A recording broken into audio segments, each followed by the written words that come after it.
تو ایک مسلمان قوم تو ہے نا، ان کے کانسیپٹ میں تو یہی ہے کہ ایک اللہ کو مانتے ہیں، مگر وہ کیا ہے علم کی بات، جیسے قرآن علمی بحث کر رہا ہے، بتا رہا ہے، تو وہ کیا ہے وہ ماننے کو تیار نہیں ہو رہے اتنی ڈیٹیل سے بتانے کے باوجود۔ تب ان سے کہو کہ دیکھو تم بھی خدا کو مانتے ہو، ایک اللہ کی تم بھی عبادت کرتے ہو، ہم بھی اللہ کی عبادت ہم بھی مانتے، تو آؤ یہ معاملہ اللہ کے ہم سپرد کر دیتے ہیں، ٹھیک ہے؟ جھگڑا کرنے کی ضرورت نہیں ہے، ہم یہ معاملہ جو تمہارا پرابلم ہے نا، ہم اس کو اللہ کے سپرد کر دیتے ہیں۔ تو آؤ ہم بھی، میں بھی آتا ہوں، تم بھی آؤ، اپنے بچوں کو لے کے آ جاؤ، اور میں بھی اپنے بچوں کو لے کے آ جاتا ہوں، یہ رسول اللہ سے کہا جائے، ٹھیک ہے؟ اور تم بھی بلا لو، اور میں بھی بلا لیتا ہوں، اپنی عورتوں کو بھی بلا لو، ہم بھی اپنی عورتوں کو لے لیتے ہیں، اور خود پرسنل بھی ہم آ جاتے ہیں، خود بھی آ جاؤ، ہم بھی آ جائیں، پھر ہم دونوں مل کے خدا سے ہم دعا کریں گے کہ یا اللہ قرآن کا کانسیپٹ صحیح ہے، یا جو تم بتا رہے ہو کہ عیسیٰ اللہ کے بیٹے یہ صحیح ہے۔ ہم اللہ کے آگے التجا کریں گے، اللہ سے آگے دعائیں کریں گے، گریا کریں گے، گریا مینز گڑ گڑائیں گے ہم، ٹھیک ہے نا؟ اللہ کے آگے گڑ گڑائیں گے کہ یا اللہ، یا پروردگار، اپنی رحمت سے ہمیں حق دکھا، اور جو جھوٹے ہیں، جو لوگ دونوں میں سے کوئی ایک صحیح ہوگا نا، تو جو جھوٹا ہے اس پہ اللہ کی لعنت ہو جائے۔ لعنت کسے کہتے ہیں؟ اللہ کی بلیسنگ سے دور ہو جانا۔ تو اب معاملہ کیا ہے؟ سچ اور جھوٹ پر آ گیا ہے، کیا ہو گیا؟ اب ایک ڈیسیژن ہے، جھوٹ پہ آ گیا، اور حقیقت حالانکہ کلیئر ہو گئی ہے، واضح ہو کر بھی لوگ اگر سچ کو نہیں جاننا چاہتے، سچ کو سامنے رکھ کے بھی آنکھیں بند کر رہے ہیں نا، جانتے سچ کو نہیں مانتے، تو یہ کیا ہے؟ جھوٹ کے اوپر آ رہے ہیں۔ تو اس آیت کو آیت مباہلہ کہا جاتا ہے نا، مباہلہ، اس آیت کا نام ہوتا ہے آیت مباہلہ کہا جاتا ہے، یعنی کہ دلائل دیا گیا، ایویڈنس دیے گئے، حق بات کو سامنے رکھ دیا گیا، اب کیا ہے؟ اب چیلنج کر دیا گیا، قرآن اب چیلنج کر رہا ہے، اچھا تم کو میری بات سمجھ نہیں آ رہی تو آ جاؤ چیلنج کے لیے، اور اگر بات علم سے سمجھ میں نہیں آتی تو اپنے اتنا علم، مطلب قرآن کی آیات علم سے تم کو بات سمجھ نہیں آتی ہے، تو اپنی فیملی کے ساتھ ہم مل کر بیٹھ کر دعا کرتے ہیں، تو جو جھوٹا ہوگا اس پہ لعنت ہوگی۔ تو یہ آیت حجت پیش کر رہی ہے، یعنی کہ آپ کو آخری لمٹ آپ کے پاس بیان کر دیجیے، حجت ہو گئی کہ اب اس کے بعد تو کچھ نہیں ہے، تو اس کی حجت، ان کے فیصلہ اللہ کے سپرد ہو گیا ہے۔ تو یہ بات آپ صلی اللہ علیہ وسلم سے کہا جا رہا ہے کہ آپ یہ ان سے کہہ دیں، اور اس بات پہ نا یہ بحث آپ اب ختم کر دیجئے، اس بات کو اب مزید آگے نہیں بڑھائیں، نہیں مانتے ہیں تو نہ مانیں۔ تو ہمیں احادیث سے پتہ چلتا ہے کہ دیکھیے آپ صلی اللہ علیہ وسلم کے تو بیٹے نہیں تھے نا، اب اس میں کہا جا رہا ہے اپنے بیٹے لے آؤ، تمہارے بیٹے لے آؤ، تو آپ صلی اللہ علیہ وسلم نے حسن رضی اللہ اور حسین رضی اللہ کو لے کے آئے تھے، اور جو عورتوں کے اس میں آپ بی بی فاطمہ کو لے کے آئے گئے تھے، اور اس میں کہ اپنے سیلف بھی آؤ، تو آپ صلی اللہ علیہ وسلم بھی آئے تھے، اور اپنے ساتھ حضرت علی کو بھی کہتے ہیں لے آئے تھے، جس کو کہتے ہیں اہل بیت، جسے کہتا ہے نا مین اہل بیت، انہی کو کہا جاتا ہے، کیونکہ حضرت امام حسین حسن سے ہی آگے تھوڑی جنریشن چلی تھی۔ اور پھر اہل بیت میں آپ صلی اللہ علیہ وسلم کی بیویاں بھی آتی ہیں، وہ بھی ہیں، لیکن خاص ان 5 کو نا اہل بیت کا لیے بہت پنجتن جسے کہتے ہیں نا، یہ بہت کامن ہے، ٹھیک ہے؟ تو یہ آپ سب کو لے کر آئے، اور پھر اس کے بعد کہا کہ یہاں پہ جو ہیں ان سب کو بلا کے پھر دعا کریں گے۔ تو اب یہاں پہ بتایا جاتا ہے کہ جو ہے نا یہ چیلنج انہوں نے قبول ہی نہیں کیا تھا، ان کی تو حالت ہی بری ہو گئی تھی۔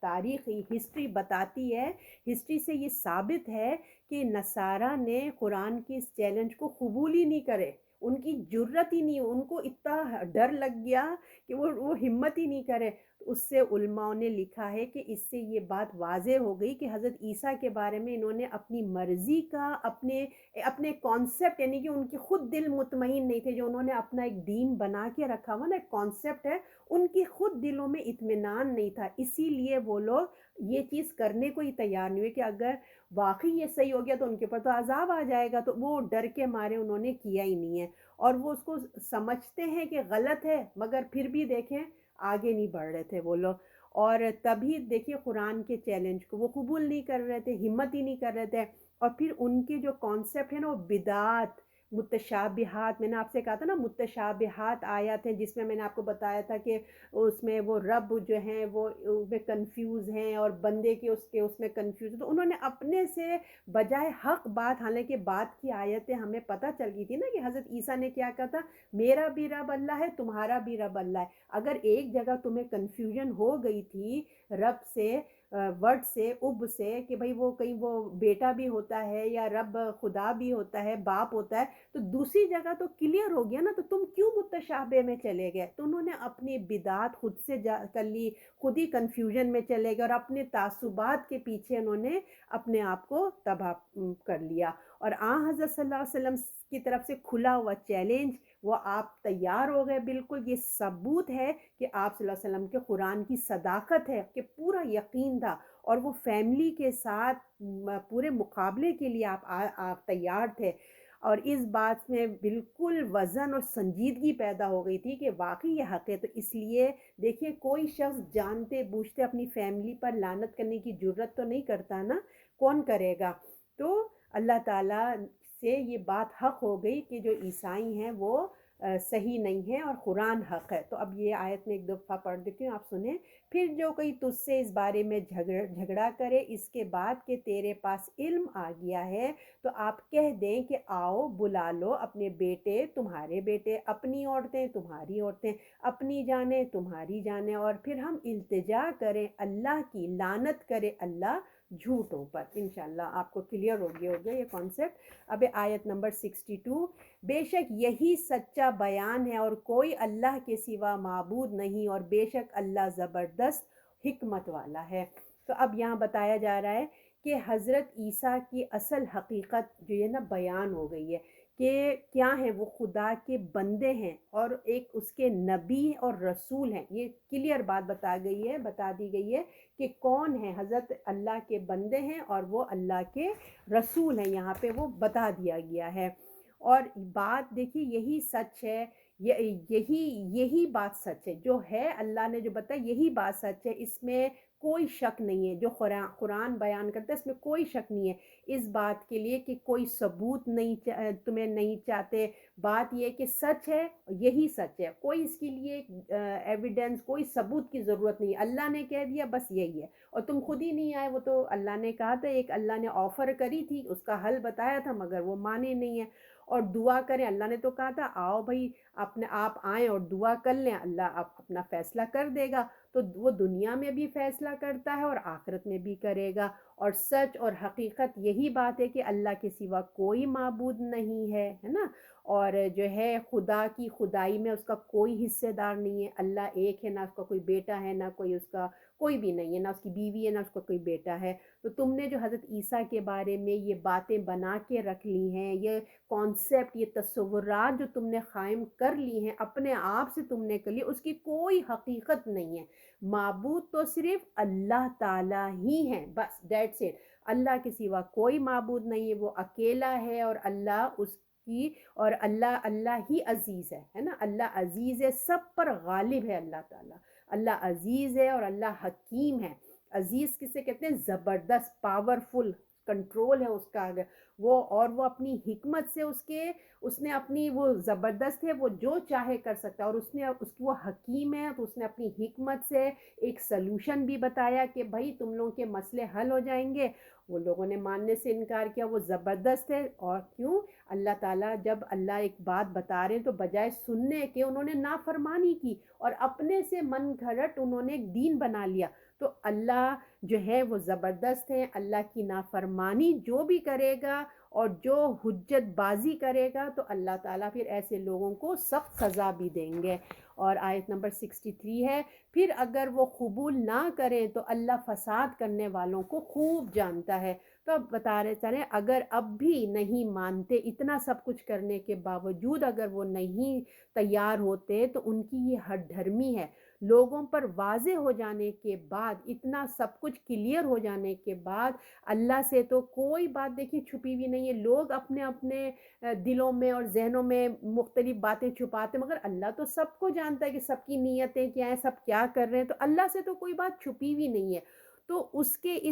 اللہ فساد کرنے والوں کو جانتا ہے کہ کس کی نیتیں کیا ہیں، ان کے اس عمل سے لوگوں کے سامنے، اب یہ جو تم اپنا ایک عمل کر رہے ہو جو ہر دھرمی دکھا رہے ہو، اللہ نے جو سلوشن دیا تم اس کا انکار کرتے ہو، تو یہ تمہارا عمل خود لوگوں کے آگے نا ایک حجت بن گیا، لوگوں کے آگے، ہمارے آگے، آنے والے لوگوں کے آگے، اس سب سامنے آ گیا کہ اللہ نے تو آفر کی تھی، انہوں نے خود ریجیکٹ کر دیا۔ تو یہ ان کی اپنی اصلیت جو ہے نا وہ لوگوں کے، ان کے سامنے آ گئی، لوگوں کے، ان کی ہر دھرمی لوگوں کے سامنے آ گئی، ان کی ضد سامنے آ گئی۔ تو یہ صرف ضد پر آئے ہیں اور کوئی بات نہیں، ان کی انا ہے، ان کی اکڑ ہے، انا کو نہیں چھوڑنا چاہ رہے، اپنی ضد کو نہیں چھوڑنا چاہ رہے، ورنہ تو دیکھیں ان کے پاس جو ہے ہر چیز کھل کھل کے تو آ گئی تھی نا، کوئی بات کہنے کو نہیں تھی، وہ کر سکتے تھے بالکل، اللہ ایک ہے تو اس میں جو ہے عیسیٰ علیہ السلام کا یا کسی پیغمبر کا حصہ نہیں ہے، اللہ تعالیٰ نے کہہ دیا کہ بس سب کچھ اللہ ہے، اور رسولوں کا ذریعے ایک بندے ہیں جو حضرت عیسیٰ علیہ السلام ہے، وہ ایک پیغمبر ہیں، ایک اللہ کے رسول ہیں، اور اللہ نے ان کو ایک پیغمبر بنایا، ہمارے ایک کنیکشن بنایا تاکہ اللہ کی وحی جو آتی وہ ہم تک پتہ چلے۔ وہ بندے ہیں، پیغمبر ہیں، اللہ کی رسول کی حیثیت سے ان کی نا ان کو، ان کی غلطی کو اللہ نے قرآن کے ذریعے بہت تفصیل سے بیان کیا ہے، یہ جو یہ لوگ کا کانسیپٹ کی جو غلطی ہے وہ بہت کلیئر اللہ نے بیان کر دیا ہے تفصیل کے ساتھ، پھر بھی نہ مانے تو اللہ تعالیٰ کہتا ہے فساد کرنے والوں کو اللہ تعالیٰ پسند نہیں کرتا۔ اور اللہ تعالیٰ دیکھیے اس سے زیادہ اور اللہ تعالیٰ کیا کریں گے، اتنا تو سب کچھ اللہ نے بتا دیا ہے نا۔ نصارہ کے دیکھیے، نصارہ کے اس دعوے یعنی کہ جو یہ بلیم کر رہے ہیں، جو ایک بات کہہ رہے ہیں، تو جو اللہ نے ان کو مسئلہ کا حل بتایا تھا مباہلہ، یعنی کہ تمہاری فیملی آئے ہماری فیملی بھی آئے، تو قرآن نے تو پیشکش کر دی تھی مگر وہ اس کو بھی نہیں ماننے کو تیار تھے، تو اس کا کیا مطلب ہوا کہ وہ حق کی پیروی نہیں کرنا چاہ رہے تھے نا، حق کی پیروی نہیں کرنا چاہ رہے، حق کی وہ اگینسٹ جا رہے ہیں، یعنی کہ اللہ تمہیں بتا رہا ہے، پکچرز کھلے کھلے آ رہے ہیں، مگر پھر بھی کیا کرتے ہیں اس کو نہ مان کے وہ مخالف اگینسٹ جانا چاہ رہے ہیں۔ تو اللہ کی زمین میں جب آپ اللہ کے احکام کی پیروی نہیں کریں گے، اس کے اگینسٹ جائیں گے، تو کیا ہوگا، دنیا میں فساد ہو جائے گا۔ اللہ کی زمین پہ فساد کرنا چاہتے ہیں، یعنی کہ جب اللہ کی بات نہیں مانیں گے تو فساد ہی ہوگا نا۔ تو کیونکہ دیکھیے شرک جو ہے نا وہ تمام فساد کی جڑ ہے، تو عیسائی کیا کر رہے ہیں، یہی کر رہے ہیں نا، بات نہیں مانی، اسی وقت ہی رسول اللہ کے سامنے آ جاتے، اسی وقت ہی کلیئر بات ہو جاتی، ان کے دلوں میں اطمینان آ جاتا۔ آج کتنے عیسائی ہیں جو دیکھیں سیدھے راہ پہ آ جاتے ہیں، مگر ان کی ہٹ دھرمی اور ان کی اپنی تعصبات نے ان کو آگے آنے نہیں دیا، تو شرک پھیل گیا، جس سے آپ دیکھیں کتنا فساد ہو گیا۔ تو نہ وہ دلائل کو مانتے ہیں نہ مباہلہ کرتے، یعنی کہ وہ قرآن کی لاجک، جو قرآن کی آیتیں اس کو بھی ماننے تیار نہیں ہے، اور جو ان کو آفر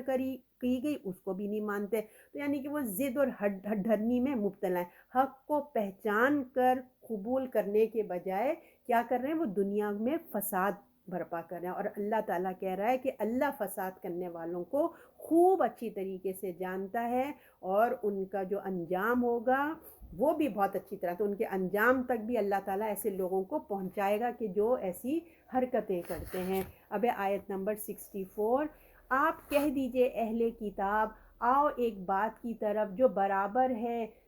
جو برابر ہے ہم میں اور تم میں، ہم بندگی نہ کریں اللہ کے سوا کسی کی، اور کسی کو اس کا شریک نہ ٹھہرائیں، اللہ کے سوا کسی کو رب نہ بنائیں، پھر اگر وہ قبول نہ کرے تو کہہ دو گواہ رہو ہم تو حکم کے تابع ہیں۔ اب دیکھیے اب یہ والی آیت میں پھر وہی بات آئی ہے، پہلے تو دیکھیے فیملی کی بات تھی ہے نا، کلوز فیملی آ جائے تو یہ کتنی بڑی بات ہے نا، کہ کلوز جس سے محبت ہوتی ہے اسی کو گواہی کے لیے لایا جا رہا ہے، کوئی بھی دیکھیں جان بوجھ کے اپنی فیملی کو ٹربل میں نہیں ڈالے گا جھوٹ کے لیے، تو وہ تو انہوں نے مانی نہیں۔ اب کیا ہو رہا ہے کہ اب سارے اہل کتاب کو دعوت دی جا رہی ہے، سب کو دعوت دی جا رہی ہے، ہر نبی دیکھیں، اب جو نبی ہوتا ہے نا وہ ہمیشہ توحید یعنی کہ ایک اللہ کی دعوت لے کے آتا ہے، جتنے بھی آسمان کے مذہب ہیں ان کو کیا کہا جاتا ہے،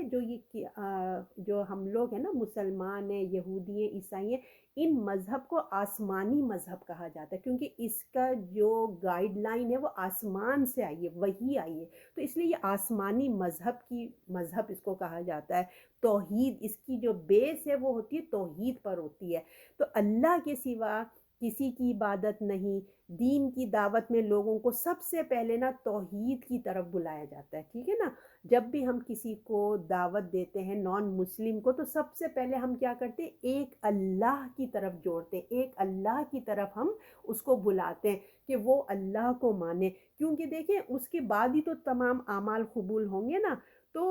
جب تک وہ اللہ کو نہیں مانے گا تو اس کی نماز قرآن کس کے لیے پڑھ رہا ہے پھر وہ؟ تو پہلے کانسیپٹ اللہ کا کلیئر ہونا چاہیے۔ تو ایک طریقے سے آپ یوں کہہ لیجئے کہ اس آیت کو جو میں یہ والی 64 ہے، یہ دعوت کی ہے، یعنی کہ کی ہے، یہ ایک چابی ہے کہ آپ بگننگ اس سے کرنا ہے۔ اور بگننگ کا طریقہ اللہ تعالیٰ کتنے اچھے طریقے سے ہمیں بتا رہے ہیں۔ اللہ رب العزت کہہ رہے ہیں کہ اب تمام اہل کتابوں کو دعوت سے کہہ رہے ہیں کہ آ جاؤ، سب تم لوگ آ جاؤ، تم بھی ایک خدا کو مانتے ہو، ہمارا بھی اسی طرح عمل ہے جیسے تمہارا، اسی طرح ہم بھی ایک اللہ کو مانتے ہیں۔ اور جو ہے اس سے مطلب اور بھی یہ ایک طریقے سے ہم سب کا ایک کانسیپٹ ہے، جیسے ہم پچھلی میں آپ کو بھی بتا کے آئی نا کہ اسی طریقے کی حکمت ہے یہ، اللہ تعالیٰ نے ایک طریقہ بتایا ہے۔ اور جو ہے ایک ایک مانتے ہو، ثابت کرو، اور صرف ہم تم لوگ اللہ کو کہتے تو ہو کہ ہم ایک اللہ کو مانتے، ایک اللہ کو مانتے، تو عمل سے بھی تو ثابت کرو نا، صرف کہنے سے کیا ہوگا؟ اب تم نے بیٹا بنا کے رکھ لیا، عیسائیوں نے حضرت عیسیٰ کو بیٹا بنا لیا، اور یہودیوں کی تو آپ نے ہسٹری پڑھی ہوئی ہے کہ انہوں نے ایک بت کو بھی انہوں نے خدا بنا لیا تھا، آپ کو موسیٰ علیہ السلام کے زمانے میں یاد ہے۔ پھر عزیر علیہ السلام کو بھی انہوں نے خدا کا بیٹا بنا لیا۔ تو اللہ تعالیٰ کہتے تم کہتے تو ہو کہ ہم ایک اللہ کو مانتے ہیں، زبان سے تو کہتے مگر کچھ عمل سے بھی تو ثابت کرو نا کہ اس کے سوا کسی کی بندگی نہیں ہوگی، ہے نا؟ تو اس کے سوا ہم کسی کو نہیں مانیں گے، اور نہ حلال اور حرام کو ہم اپنی مرضی سے تبدیل کر لیں گے۔ تو اس طریقے کی حکمت سے، یہ ایک اللہ نے ایک حکمت کا پوائنٹ ہے، یہ ایک حکمت وزڈم ہے، ایک پوائنٹ کہ اگر دو گروپس ہیں، اگر دو جماعتیں ہیں، دو گروپس ہیں، اگر آپس میں باتیں ہیں کوئی ڈفرینٹ ہے، تو ہمیں کیا کرنا چاہیے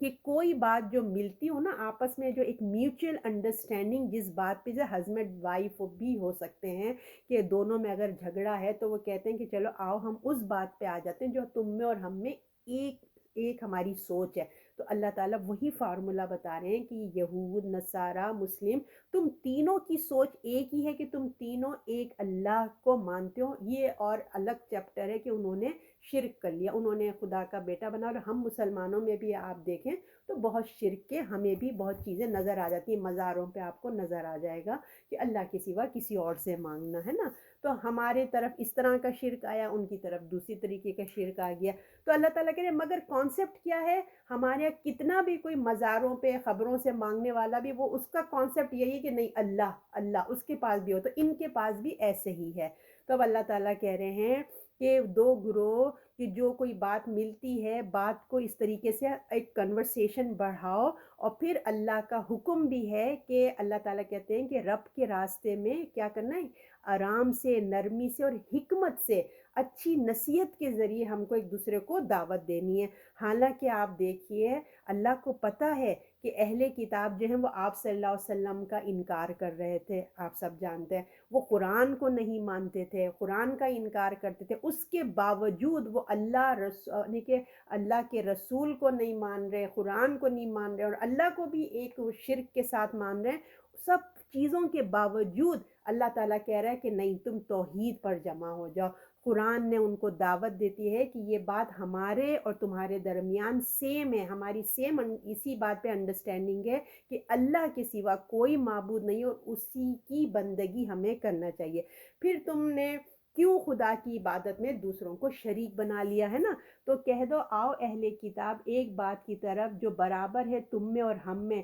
اور تم میں یہ ہے کہ ہم کیا ہے، ہم دونوں میں انڈرسٹینڈنگ کہ ہم بندگی نہ کریں گے اللہ کی سوا کسی اور کی، اور کسی کو اس کا شریک نہ ٹھہرائیں گے اللہ کے سوا، کسی کو رب نہ بنائیں گے۔ یہ اب اللہ یہ ہے، اب اس بات پہ اللہ تعالیٰ کہتے ہیں کہ دیکھو یہی ہمارے درمیان بات ہے نا کہ ہم کسی کو جو ہے اللہ کے سوا ہم اس کی بندگی نہیں کریں گے۔ تو پھر تم کیوں خدا کی عبادت میں دوسروں کو شریک بنا لو؟ تمہیں کیا ہو گیا جب ہم ایک ہی بات ہے، ہماری نبی ایک ہی بات لائیں، تم نے کیوں دوسروں کو خدا بنا لیا؟ تو اس میں آپ یہ دیکھیں گے کہ اس سے رسول اللہ صلی اللہ علیہ وسلم کی احادیث ہے کہ وہ لوگوں نے پوچھا ہم نے تو خدا نہیں بنایا ہے، یعنی کہ یہاں پہ جو بات آ رہی ہے نا کہ اللہ کے سوا کسی کو رب نہ بنائیں گے، پھر اگر وہ قبول نہ کریں تو کہہ دو یہ جو ارباب آیا نا اربابن، اس کے بارے میں آپ کو میں بتا رہی ہوں کہ انہوں نے اپنے علماؤں کو، صوفیوں کو، ان کے جو رہبان ہوتے تھے نا، جو بڑے بڑے جو ان کے بڑے لوگ ہوتے ہیں، ان کو انہوں نے رب کا درجہ دیا ہوا تھا۔ وہ کیسے رب کا درجہ دیا ہوا تھا؟ اس وجہ سے کہ وہ جو حلال کرتے تھے وہ کہتے تھے یہ حلال ہے، جس چیز کو وہ حرام کرتے تھے تو اس کو وہ حرام کر دیتے ہیں۔ یہاں پہ ان کی بھی بات ہو رہی ہے کہ تم نے تو اللہ کے سوا تم نے شریک بھی بنا لیا اور اپنے علماؤں کو تم نے خدا بنا لیا۔ اور پھر آپ عیسائیوں کو دیکھیے، خاص کر نصارہ نے توحید کے معاملے میں کیا کیا، گمراہی کی طرف چلے گئے، یعنی کہ اچھا خاصے اپنے آپ کو گمراہ کر لیا، اور متشابہات جس میں جو ہوتا ہے نا، جو جس میں کنفیوژن والی باتیں تھیں اس میں چلے گئے، بدعت کر لی۔ حالانکہ اگر وہ ابھی بھی اپنے بائبل کا صحیح طریقے سے اگر وہ ریڈنگ کریں تو ان کے، میں نے آپ کو بتایا تھا نا، ابھی بھی ان کے اس میں یہ ہے کہ وہ اللہ کی ایک اللہ ہونے کا اس میں بالکل اچھے سے نا ثبوت ملتا ہے۔ تو یہی ان کو بتایا جا رہا ہے کہ تم اللہ کی طرف آؤ اور اللہ کی طرف جھکو، تم لوگ کہاں چلے گئے ہو، کہاں تم لوگ لاسٹ ہو گئے ہو، کوئی بات کہنے کو نہیں ہے، صرف جو ہے نا تم لوگ سوچو، غور و فکر کرو کہ تم نے کیا کرنا ہے۔ تو کہہ رہے ہیں کہ آؤ اہل کتاب، دیکھو تمہاری کتاب میں جو حق بات ہے نا، ہم بھی مانتے ہیں، تم بھی مانتے ہو اللہ کے سوا کسی کی عبادت نہیں کریں تو اس کے ساتھ کسی کو شریک نہ بنائیں، ہم اور تم نے جو اپنے رب صرف اللہ کو بنائیں گے، اپنا رب کسے بنائیں گے؟ اللہ کو بنائیں گے، ہمارے ایک مالک ہے اس کی ہی عبادت میں ہم کسی کو نہیں کریں گے، ہمارا رب ایک ہے، یہ ہے، بس اس پہ آ جاؤ۔ لہٰذا اس بات سے ہم بات چیت کرتے ہیں، ہم مل جاتے ہیں، اور جو اہل کتاب نے اپنے علماؤں کو، جو میں نے آپ سے کہا تھا نا رب کا درجہ دے دیا ہے، تو وہ جس چیز کو، جیسے میں نے آپ کو کہا نا وہ حلال کو حرام کرتے تھے، تو یہ نہیں کرنا چاہیے۔ جو اللہ کہتا ہے حرام اور حلال وہی ہونا چاہیے، یہ تو اللہ ہی کی فرما برداری ہوئی نا، یہ اتھارٹی صرف اللہ کی، کسی اور کی نہیں ہو سکتی۔ تم صرف اللہ کو مانو، اور جو اللہ جسے حلال کرے گا نا تمہیں وہی کرنا ہے، تم اپنے سے نہیں کر سکتے یہ۔ کیونکہ نصارہ دیکھیے جو تھے نا، وہ ان کو یہ جو کام کرتے تھے، اس سے صحابہ نے آ کے، جو عیسائیوں کا جو گروپ تھا، انہوں نے آ کے پوچھا کہ بھائی یہ ہم تو نہیں اللہ کے ساتھ کسی کو شریک تو نہیں کرتے، پھر کیوں ہم کو کہا جا رہا ہے کہ ہم جو ہیں وہ اللہ کے ساتھ شریک بناتے ہیں؟ تو اللہ کے رسول نے بتایا کہ اچھا یہ بتاؤ، کیا جو تمہارے علماء کہتے ہیں یہ حلال ہے وہ حرام ہے، کیا تم اس کو پیروی نہیں کرتے؟ وہ بولتے ہاں ہم ایسے ہی کرتے ہیں۔ تو اللہ کے رسول نے کہا یہی رب بنانا ہے، یہی ہے، اسی کو رب بنانا کہتے ہیں، کہ اللہ نے کہا ہے نا کہ یہ حلال ہے یہ حرام ہے، اللہ کی بات سننا چاہیے کہ علماؤں کی بات سننا چاہیے؟ تو انہوں نے کہا ہاں ہم یہ کرتے ہیں۔ تو اللہ نے کہا یہی تم نے درجہ دے دیا ہے اپنے بڑوں کو۔ تو پھر آخر میں مسلمانوں سے کہا جا رہا ہے اب یہاں پہ کہ اور اللہ کے سوا کسی کو رب نہ بنائیں، اور پھر اگر وہ قبول نہ کریں، ٹھیک ہے، اب یہ مسلمانوں سے کہا جا رہا ہے، پھر اگر وہ قبول نہ کریں تو کہہ دو کہ گواہ رہو کہ ہم تو مسلمان ہیں۔ تو اب یہ ریپ اپ کر کے بات بچائی کہ ان کو ہر طرح سے آفر کر رہے ہیں، اگر یہ بات نہیں مان رہے ہیں، اگر یہ اپنی کتاب پہ اپنی نبی کی تعلیمات کو نہیں ماننا چاہتے، سب کچھ تو ہے نہیں مانتے، تو ان کو یہ بتا دو کہ ہم تو حق پر ہیں، ہم نے حق سے ہٹنے والے نہیں، ہم تو اپنے آپ کو اسی رب کے حوالے ہم نے کر دیا، اپنے رب کے حوالے ہم کر دیا۔ اصل میں یہی اسلام ہے، یاد رکھو کہ یہی اسلام ہے، تم گواہ رہنا، یعنی کہ ہم مسلمان اب ان کو گواہ کر رہے ہیں کہ تم گواہ رہنا کہ ہم نے تمہاری طرف پوری واضح کر دی، یعنی کہ اب یہ رسول اللہ، صحابہ، ان سے کہلوا دیا جا رہا ہے کہ اب ان جو اس وقت کے یہود و نصارى تھے ان کو بتا دو کہ ہم تو اسی بات پہ رہیں گے کہ ایک اللہ ہے، اور ہم نے یہ بہت واضح کر دیا۔ تو اب آخرت میں خدا کے سامنے اب تمہاری اپنی ذمہ داری، اب تم اپنی ذمہ داری پہ جو ہے نا تم جائیں گے، اور اپنا جو کیس ہے وہ تم خود لڑیں گے۔ ہم نے تو کیا کیا، اپنا فرض ادا کر دیا، ہم نے جو کرنا تھا وہ ہم نے کر دیا، اب کیا کر سکتے ہیں نا۔ تو ہم نے تو تم کو بتا دیا تم گواہ رہنا، تو ہم نے اپنا فرض بھی ادا کر دیا۔ اگر تم ایک اللہ کو نہیں مانو گے تو یہ تمہاری اپنی محرومی ہے۔ کتنی محرومی ہے نا، تمہاری اپنی محرومی ہے۔ ہم نے تو دیکھے ہر طرح سے تم کو سمجھانے کی کوشش کی ہے، گواہی بھی دے دی ہے۔ تو یہ آیت دیکھیے، یہ جو آیت ہے نا، تو ایک اسلام کی پالیسی کو کلیئر کرتی ہے نا، کہ مسلمان جو ہوتا ہے وہ کوئی بھی نیکی کا کام کرے، نیکی ہو یا نیکی کے کاموں میں ہم تمہارے ساتھ ہیں۔ کوئی بھی ایک مشرک بھی ہمارے ساتھ برابر میں ہے، کوئی ہمارا کولیگ ہے، ہمارا دوست ہے، کوئی بھی ہے، جہاں نیکی کا کام آئے گا، اچھے اخلاق ہیں، ہم تمہارے ساتھ ہیں، بالکل تمہارے شانے بے شانہ ہم کھڑے ہیں۔ مگر جہاں گناہ کا کام کی بات آئے گی، شرک کی بات آئے گی، سرکشی کی بات آئے گی، یعنی کہ اللہ کے ساتھ جو ہے وہ کوئی غلط کام کی اجازت، تو پھر مسلمان تو صرف کیا کریں گے، اپنے رب کی فرما برداری کریں گے۔ بس یہ ہوتا ہے مسلمان کی شان ہے، یہ کہ وہ ہر طرح کے اچھے کام کرے گا، مگر جہاں اس کی دین پہ بات آئے گی نا، پھر وہ سپریٹ ہو جائیں گے، ٹھیک ہے نا، وہاں پہ پھر کوئی کمپرومائز اللہ تعالیٰ کہتا ہے ہم وہاں پہ نہیں کیا جائے گا۔ اب آیت نمبر 65 کہہ رہے اے اہل کتاب، ابراہیم کے بارے میں کیوں جھگڑتے ہو، اور توریت اور انجیل تو اتاری ہے، اور اس کے بعد کیا تمہیں عقل نہیں ہے؟ اب بتایا جا رہا ہے کہ یہ جو اہل کتاب ہے، تم تو علم والی اور نا علم والی دونوں باتوں میں تم جھگڑتے رہتے ہو، کہ جو تمہیں نالج دیا جا رہا ہے تمہیں وہ نہیں ماننا، اور جس بات کی تمہیں خبر نہیں ہے تم اس میں بھی لڑائی جھگڑے کرتے رہتے ہو۔ تو یہ تمہارا پرابلم کیا ہے؟ یعنی کہ تم اب حضرت ابراہیم کے اوپر جھگڑ رہے ہو، حالانکہ حضرت ابراہیم جو ہیں وہ بنی اسرائیل اور بنی اسماعیل دونوں خاندانوں کے بڑے، وہ تو دادا تھے، ہے نا، وہ تو بڑے تھے حضرت ابراہیم، ان کے دونوں بیٹے تھے اسماعیل اور اسحاق، ہے نا۔ تو اس کے بعد جنریشن سب بنی ہے یعقوب علیہ السلام سے اور اسماعیل علیہ السلام سے، یہ جنریشن آئی ہے۔ تو دونوں بیٹے تھے، اسماعیل علیہ السلام اور اسحاق علیہ السلام کی جنریشن جو سے وہ بڑے تھے، خاندان کے وہ بڑے تھے، حضرت ابراہیم علیہ السلام تو بڑے تھے، اس لیے یہود، نصارہ، مشرکین، تینوں جو یہ گروپ ہے نا، وہ حضرت ابراہیم علیہ السلام کو مانتے ہیں، جوش بھی مانتے ہیں کیونکہ انہی کی وہ ہیں، نصارہ بھی اور مشرکین بھی، ٹھیک ہے نا۔ لیکن انہوں نے کیا کیا، بولتے تو ہیں کہ ہم ابراہیم کے ماننے والے، مگر اپنے اپنے سے نا بدعات انہوں نے ایک ایجاد کر لی ہے۔ تو حضرت ابراہیم کا نام لگا دیتے کہ انہوں نے ہمیں بتایا تھا، حضرت ابراہیم کا نام لگا کے بتا دیتے کہ ان کا جائزہ کرتے کہ بھی وہ ہیں، انہوں نے ہمیں بتایا کرتے تھے، جائز کرتے، یہ ان کا نام لیبل لگا کے اپنے اوپر وہ حلال کر دیتے تھے، اس طریقے سے نام یوز کرتے تھے۔ تو ہر کوئی یہ کہتا ہے کہ ہمارے طریق مشرک کہتے ہیں کہ ہم جو ہیں وہ جو آپ کو پتہ ہے نا، کعبے کے جو مشرکین مکہ تھے وہ کیا کہتے تھے، ہم ابراہیم کے ماننے والے ہیں۔ یہودی کہتے ہیں ہم ابراہیم کے، نصارہ کہتے ہیں ہم ابراہیم، مطلب یہ اپنے اپنا نام جو ہے نا ان کے ساتھ لگا کے باتیں کیا کرتے، ہر کوئی یہی کہتا تھا۔ تو اسلام آنے کے بعد ان تینوں کا جو پروپوگنڈا تھا، یہ جو تینوں کی باتیں تھیں، تو کیا کیا کہ جھگڑا کیا، انہوں نے کہا کہ ہم ہیں اصل، تم نیا دین لے کر، یہ اسلام جو ہے کوئی ایک نیا دین آ گیا، کوئی نیا ورژن آ گیا، یہ دین ابراہیم کے خلاف ہے، ایسا نہیں تھا، تو اصل دین ہمارے پاس ہے، یہ بولتے اصل ہمارے پاس، جبکہ اصل دین تو رسول اللہ لے کے آئے تھے نا، اور وہ رسول اللہ کو گمراہ کہتے کہ تم نیا دین لے کے آگے، اصل میں ہم ہیں۔ تو یہ جھگڑا ہوتا تھا۔ اب آپ لوگ سمجھیے نا کہ اے اہل کتاب، ابراہیم کے بارے میں کیوں جھگڑتے ہو، اصل دین تو رسول اللہ لائے اور تم اس پہ جھگڑا کرتے ہو۔ تو اب قرآن اس کا جواب دیتا ہے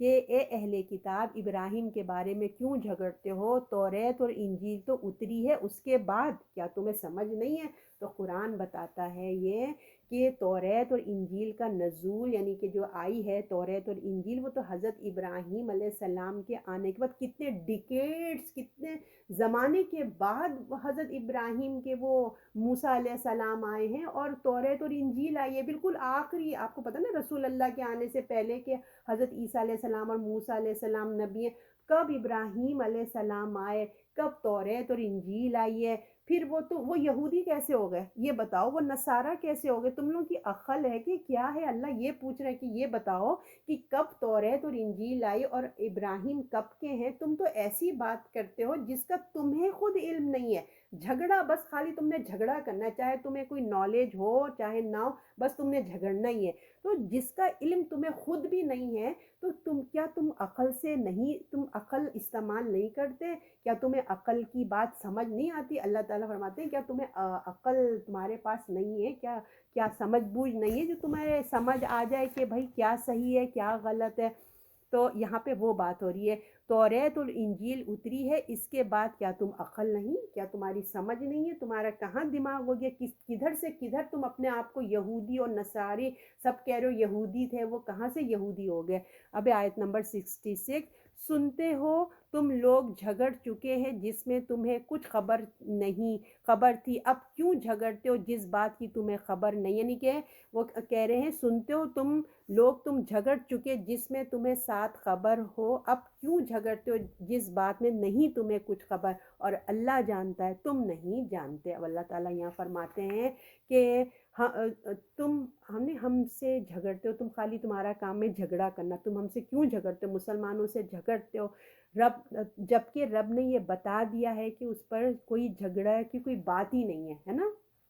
یعنی کہ کوئی جھگڑا جس پہ تمہیں علم نہیں ہے اس پہ بھی جھگڑتے ہو۔ حقیقت یہ ہے کہ اللہ کو اصل حقیقت پتہ ہے، تم کو نہیں پتہ، اللہ کو پتہ ہے کہ حضرت ابراہیم کون تھے، کس پہ ان کا ایمان تھا، کیا ان کا عقیدہ تھا، یہ سب اللہ کو پتہ ہے۔ تمہارے جھگڑنے کی بالکل کوئی بات نہیں، تمہیں کوئی علم نہیں ہے، جس بات کا علم تھا ہر چیز پہ تم جھگڑو، نہیں ہے تب بھی تم جھگڑو۔ اب آیت نمبر 67 ہے کہ اور ابراہیم نہ یہودی تھے نہ نصارہ، لیکن حنیف اور حکم بردار تھے اور وہ مشرکوں میں سے نہ تھے۔ تو اب یہاں بتایا جا رہا ہے، قرآن نے حضرت ابراہیم کے دین بتایا ہے، وہ بتایا کہ وہ کون تھے، حقیقت بتائیے کہ حضرت ابراہیم نہ یہودی تھے نہ نصارہ تھے، کیونکہ دیکھیے کہ وہ جو ہے نا میں نے آپ کو بتایا تھا نبیوں نے کبھی بھی جو ہے نا کبھی بھی نہ کسی فرقے کی دعوت نہیں دی، کوئی بھی نبی آیا کبھی اس نے فرقوں کی دعوت نہیں دی ہے، بلکہ ایک اللہ کی طرف انہوں نے بنایا۔ تم نے اپنے اپنے نام رکھے، اللہ نے کہا یہ تم نے اپنے سے نام رکھ لیا کہ ہم یہودی ہم نصارہ، جو جی میں تم نے اپنے سے کر لیا، یہ نبیوں کا کام نہیں ہوتا ہے۔ تو جو نبی حضرت ابراہیم آئے تھے وہ نہ یہودی تھے نہ نصارہ تھے، کیونکہ نہ اس وقت دیکھیے میں نے پہلی آیت میں ہم نے پڑھا تھا نا، نہ توریت اور انجیل تو نازل ہی نہیں ہوئی تھی، صرف اللہ جانتا ہے کہ وہ ایک اللہ کے فرما بردار تھے۔ حضرت ابراہیم علیہ السلام اللہ کے فرما بردار تھے، توحید والے تھے، ایک اللہ کو ماننے والے تھے، اور جو ہے انہوں نے مسلمان ہونے کی دعوت دی ہے، مسلم کی دعوت دی تھی، انہیں کسی فرقے کی دعوت نہیں تھی، اللہ کے وہ فرما بردار تھے، اور وہ نہیں، وہ بالکل مشرکوں میں سے نہیں تھے۔ اللہ نے یہ کلیئر کٹ بات جو ہے نا بتا دی۔ اور آگے 68، لوگوں میں سے ابراہیم سے زیادہ مناسبت ان لوگوں کی ہے جو اس کے ساتھ تھے، اور اسی نبی اور اس کے نبی کو جو اس نبی پر ایمان لائے، اور اللہ مسلمانوں کا والی ہے، یعنی کہ دوست ہے۔ تو اب یہاں بتایا جا رہا ہے کہ اصل ابراہیمی وہ ہیں، تم لوگ ہر کوئی اپنے آپ کو ابراہیمی کہہ رہا ہے نا، مشرک یہودی نصارہ، اب اللہ بتا رہے کہ کون ہے اصل ابراہیم۔ اللہ کہہ رہے ہیں اصل ابراہیم وہ ہے نا، وہ ہے اصل ابراہیم جس کا تعلق کسی خاندان سے نہیں ہے بلکہ رسول کی اطاعت سے ہے، جو اللہ نے بتایا اس کی اطاعت سے، جو ابراہیم کے طریقوں پہ جو چلتا ہے، وہ صرف زبانی کلامی ابراہیم بولنے سے ابراہیم نہیں بن جائیں گے، بلکہ جو اس کو فالو کرے گا، جو اس کے فٹ اسٹیپ پہ چلے گا وہ ہوگا ابراہیم، جو ان کے فٹ اسٹیپ پہ چلے گا، اور جو ہے اپنا اس لحاظ سے جو حضرت ابراہیم کے سب سے کلوز ہے نا، جو بالکل قریب ہیں، وہ ہیں رسول خدا صلی اللہ علیہ وسلم۔ یہ اس وقت یہودیوں کو نصاروں کو سنایا جا رہا ہے رسول اللہ کے ذریعے کہ اس وقت اگر کوئی ابراہیمی ہے تو وہ کون ہے؟ رسول اللہ محمد صلی اللہ علیہ وسلم ہے، اور ان کے ماننے والے ساتھی جو صحابہ ہیں وہ ہیں، جو تمہیں دعوت دے رہے، جو اس وقت تمہیں دعوت جو دے رہے ہیں وہ ہیں اصل ابراہیمی، اور ایمان کے اوپر وہ قائم ہیں، توحید ان کی صحیح ہے. اگر کوئی ابراہیم کی نسبت یعنی کہ تعلق اپنے آپ کو کہہ رہے کنیکشن جوڑ رہے ہیں نا، بات کر رہے ہیں ہم ابراہیم ہے، تو ان کی پیروی بھی کرو، ان کو فالو بھی کرو. تو جو ابراہیم کے طریقے پہ ایمان لائے، جس طریقے سے انہوں نے بتایا، نہ کہ بدعت کریں، شرک کرنے لگے، ان چیزوں سے ہٹ کر جو بھی خالص ابراہیم علیہ السلام کی ایمان لائے گا وہی ابراہیمی ہوگا. تو یہ بات سن لو، اللہ اللہ اللہ انہی کا ساتھی ہے. اللہ تعالیٰ نے کہا جو ابراہیم کے فٹ اسٹیپ پہ چلے گا اللہ انہی کا ساتھی ہے. تو وہ کون لوگ ہیں، کس کا اللہ ساتھی ہے؟ پھر اللہ تعالیٰ نے کہا وہ ایمان والے کون ہیں، مسلمان ہیں وہ. الحمدللہ کہ جو رسول اللہ اور اس وقت کے جو صحابی تھے وہ تمام لوگ اللہ کہتے ہیں اللہ ان کا ساتھی ہے. صرف نام لگانے سے ابراہیمی نہیں ہو جاتے، بلکہ کچھ کر کے دکھاؤ، عمل کر کے دکھاؤ، اللہ تعالیٰ نے کہا. تو جو ٹھیک ایمان کی دعوت دیتے ہیں، ان کی پیروی کرتے ہیں، یعنی کہ مسلمان انہی کی پیروی کر رہے ہیں، ان کا حق ہے، ٹھیک ہے، ان کا حق ہے کہ وہ اپنے آپ کو ابراہیمی بولیں. الحمدللہ اگر ہم رسول اللہ کی فٹ اسٹیپ پہ چلتے ہیں تو ہم بھی اپنے آپ کو فخر سے ابراہیمی کہہ سکتے ہیں، کیونکہ اللہ کہہ رہا ہے کہ وہ کہنے کے لائق ہیں. ملت ابراہیم کی اصل پیروی کرنے والے کون ہیں؟ الحمدللہ الحمدللہ مسلمان ہیں. تو جو کوئی بھی اس کانسیپٹ کو قبول کر لے گا وہ مسلمان ہو جاتا ہے. تو اللہ کہتا ہے کہ اللہ ساتھی ہے ان کا، یعنی کہ ساتھی کا مطلب سمجھتے ہیں، ہیلپ فل، مددگار، ان کا سب سے بڑا ساتھی ہے اللہ. اور جس کا ساتھی اللہ بن جائے تو اس کے لیے مدد ہے، اس کے لیے کامیابی بھی اسی کے لیے. تو تم اللہ کی دوستی کا دعویٰ تو کرتے ہو، اے یہودی، اے نصارہ، اے مشرکین، تم یہ تو کہتے ہو کہ ہم ابراہیمی ہیں، ہم ایک اللہ کو ماننے والے ہیں، تم دعوے تو کرتے ہو، مگر تم اپنی زندگیوں میں دیکھو تو بدعت اور شرک کرتے ہو. تو ایسے لوگوں کا تعلق نہ اللہ اور نہ ابراہیم سے کیسے ہو سکتا ہے؟ ابراہیم تو آپ کو پتہ ہے وہ موحد تھے، وہ تو ایک اللہ کو ماننے والے تھے. تو اپنے آپ کو چیک کر لیں تم کیسے ہو سکتے ہو. اب آیت نمبر 69، بعض اہل کتاب آرزو ہے کہ تمہیں گمراہ کر دے، حالانکہ وہ کسی کو اپنے سوا گمراہ نہیں کرتے مگر وہ سمجھ نہیں رکھتے، ان کو شعور نہیں رہی ہے. تو اللہ تعالیٰ نے اب یہودی اور نصارہ لوگوں کی جو ایک ان کی دل کی ایک جو نفرت، ایک دل کا بغض، ایک دل کا سیکرٹ جو تھا نا، اللہ نے وہ اوپن کر دیا، پاپ اپ کر دیا. اللہ نے وہ راز کھول دیا کہ اللہ نے کہا کہ بعض یعنی کہ سم، ہر کوئی نہیں کہ ہر کوئی ایسا ہے، آپ ایسا نہیں، ہوتا ہے نا ہر لوگوں میں اچھے برے لوگ، تو اس میں سے جو برے لوگ ہیں نا تو ان کی خواہش ہوتی ہے، ان کی اہل کتاب کے جو بعض لوگ ہیں ان کی خواہش ہے کہ جب جو ہے نا جس پر کتاب نازل ہو رہی ہے، ایک طرف دیکھیں جب قرآن نازل ہو رہا تھا نا تو ایک طرف تو مسلمان تھے اور جس پہ قرآن نازل ہو رہا ہے، اور دوسری طرف دوسرے لوگ تھے. تو بیچ میں جو عوام ہوتی ہے نا، جب دو گروپ بن جاتے ہیں تو جو مڈل والے لوگ ہوتے ہیں نا وہ دونوں کی طرف دیکھ رہے ہوتے ہیں کہ کیا صحیح ہے. ایک طرف جو ہے وہ مسلمان تھے اور دوسری طرف یہودی تھے، تو لوگ سوچتے ہیں نا کہ کیا صحیح ہے کیا غلط ہے. تو یہاں پہ یہ بتایا جا رہا ہے کہ ان کے اندر جو ایمان لے آتے تھے، جن کے اوپر توحید واضح ہو جاتی تھی، ان کو ایک بغض، ایک حسد آتا تھا کہ وہ آرزو کرتے تھے اہل کتاب کہ تمہیں گمراہ کر دیں، یعنی کہ مسلمانوں کو، ایمان والوں کو گمراہی کی طرف لے جائیں، کیونکہ وہ خود نہیں تھے، وہ چاہتے تھے کہ یہ بھی گمراہ ہو جائے. تو اللہ ان کو بتا رہا ہے کہ اے ایمان والو ہوشیار ہو جاؤ. ان اہل کتاب کا جو ایک گروہ ہے، ایک چند لوگ ایسے ہیں کہ ان کی تمنا ہے، ان کی خواہش ہے کہ وہ خود تو لاسٹ ہو چکے ہیں، خود تو گمراہ ہو گئے، حالانکہ وہ جان بوجھ کے ہوئے نا، ان کو کس نے کیا؟ وہ تو خود ہی جان بوجھ کے گمراہ ہو گئے. حق کو ماننا نہیں، سامنے حق آیا مگر ماننا نہیں ہے. مگر اب جب ماننا نہیں ہے، خود سے اپنی مرضی سے الگ ہوئے، مگر اب ان کے اندر حسد اور بغض اتنا آ گیا ہے. اب ان کی تمنا، یہ خواہش ہے کہ جو یہ ایمان والے ہیں، جو دین و اسلام لے کے آ رہے ہیں، ان کو کسی طریقے سے ان کی راہیں الگ کر دو، ان کو گمراہ کر دو، اور جو ہے انہیں یقین حق، انہیں حق سے ہٹا دو. حالانکہ ان کو معلوم ہے، دیکھیں یہ یہودیوں کو پتہ ہے کہ حق کیا ہے، اس کے باوجود آپ دیکھیں یہ کتنا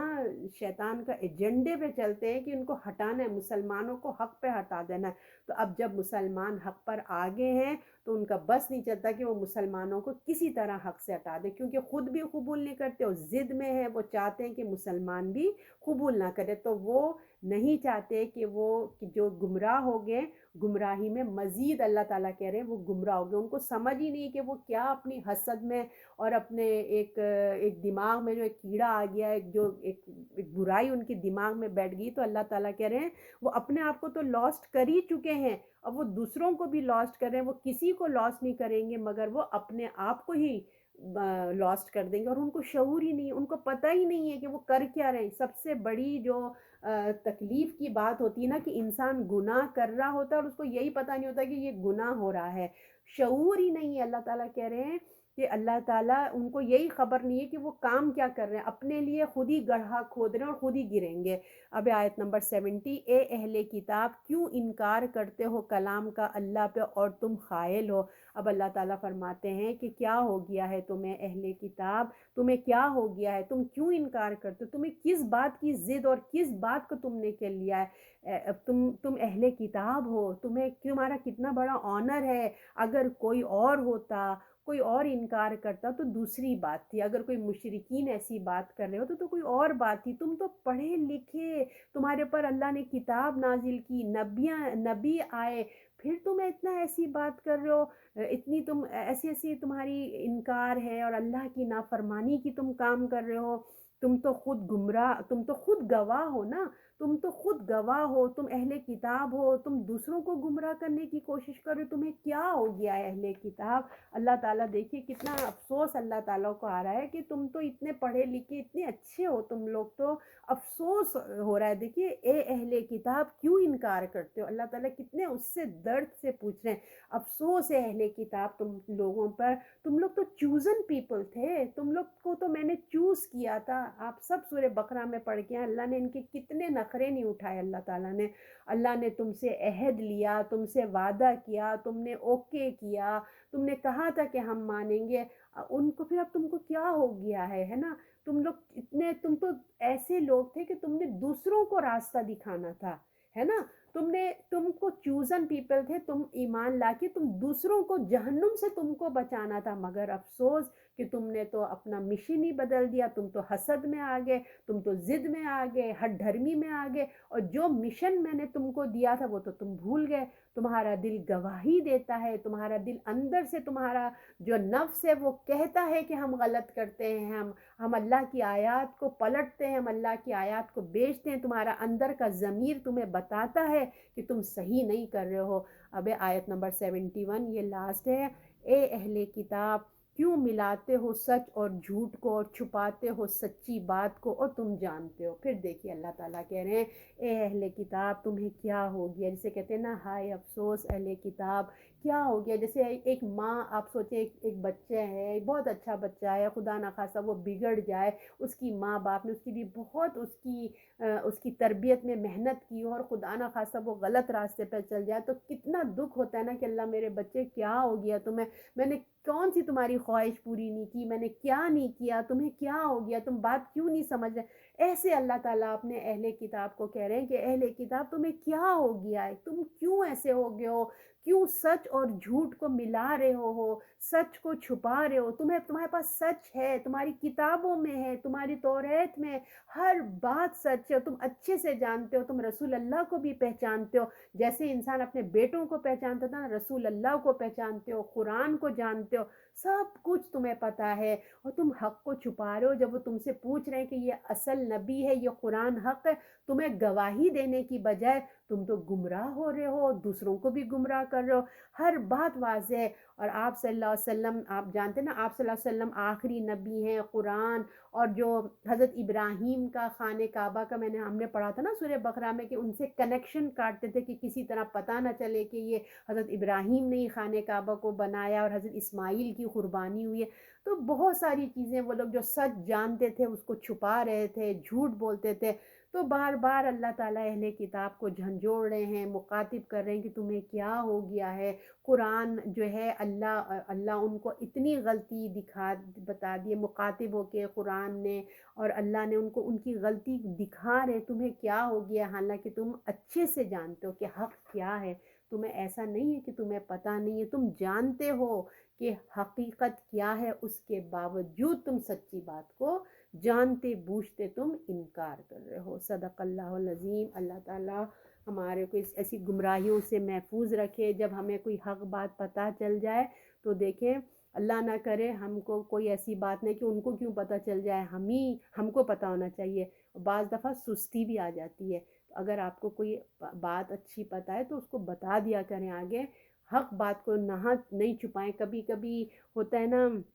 وٹنس کی ضرورت ہوتی ہے، چاہے وہ گھر میں دو بہنوں کی لڑائی ہو یا ساس بہو کی ہو یا کوئی بھی ہو، اگر ہم وٹنس ہیں، میں ایک عام جنرل بات کر رہی ہوں، یہ تو ان کی بات تھی، تو اگر ہم کو کوئی بات حق بات پتہ ہے تو یہ نہیں کہ ہم امی کا سائڈ لے لیں اپنے، یا اپنے بہن کا سائڈ لے لیں، جو حق بات ہے اس کو بیان کر دیں۔ اللہ تعالیٰ کہہ رہے ہیں اگر تمہیں پتہ ہے نا حق بات، تو حق کو مت چھپاؤ، سچ کو جھوٹ میں گڈ مڈ نہیں کرو، حق ہے وہ بتا دو۔ تو اللہ تعالیٰ ہمیں حق پہ چلنے والا بنائے، اور جو بھی اگر دین کی بھی ہمیں حق بات پتہ ہے تو ہم اس کو بیان کر دیں۔ صدق اللہ العظیم۔